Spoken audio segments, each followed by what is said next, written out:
the day. The other thing in management consulting we like to focus on is this concept of one throat to choke.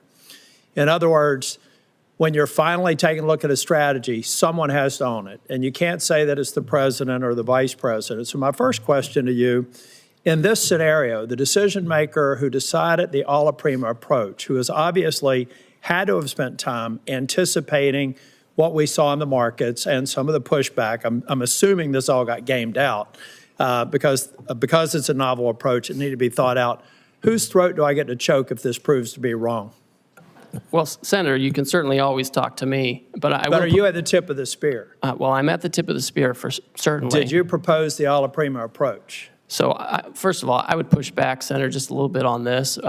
For now, we've excluded pharmaceuticals and semiconductors to take a different kind of approach. So let's make it. And we've excluded question. USMCA. Section 232 and 301. We know particularly Section 232 is still on aluminum. Section 301 is Chinese imports, where there's no other provider. I overheard you say that maybe, or I thought I heard you say in response to another question, that for the near term there won't be any exclusions. Is that true of China, where they have said the U.S. is unilaterally bullying and completely groundless and they're going to fight to the end?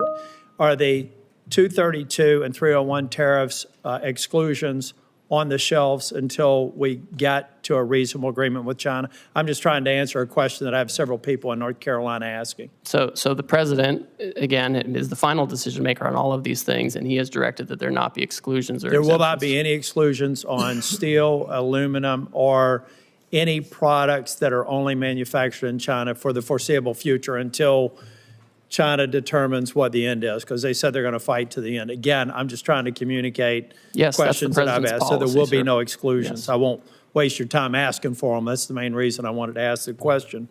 So again, I'm just trying to get my head around the logic of an alla prima approach, and I'm waiting to be. I'm waiting to see it be successful.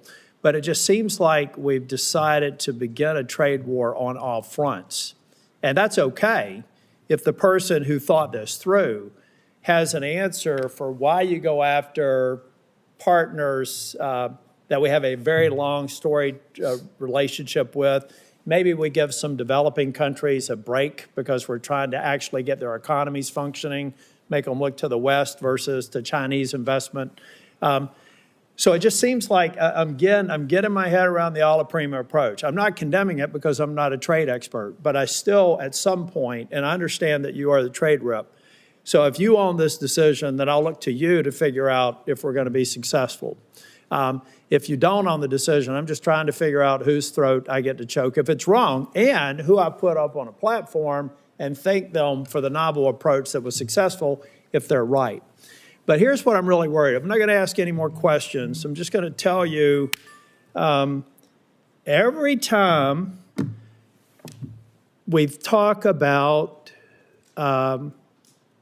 people having patience, we need to understand that the founding fathers made damn sure that that patience was never more than about 14 months, really. Everything that we need to do to know what the political environment is going to be about next year, it's going to be done by February of next year.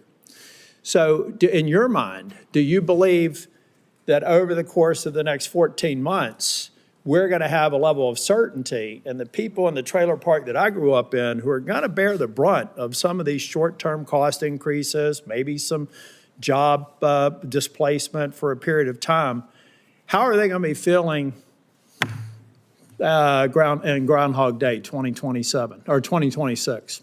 Do we feel like the majority of this will be resolved and I'll be able to thank whoever thought that the alla prima approach was a good idea? Because that's about the timeline we've got to work with. Well, Senator, these people who voted for the president is the same situation I grew up in. You know that. I agree. But let me just finish here because I don't want to get in the way of my colleagues. Yes. I'll be 65 in August. Every day, 11,400 people celebrate their 65th birthday. That's 4 million a year. So let's say from 60 to 65, people looking at their 401k statements, they did vote for President Trump. They voted for me. I hope that they will again in both cases. Well, maybe not the president, but I intend to run for re-election.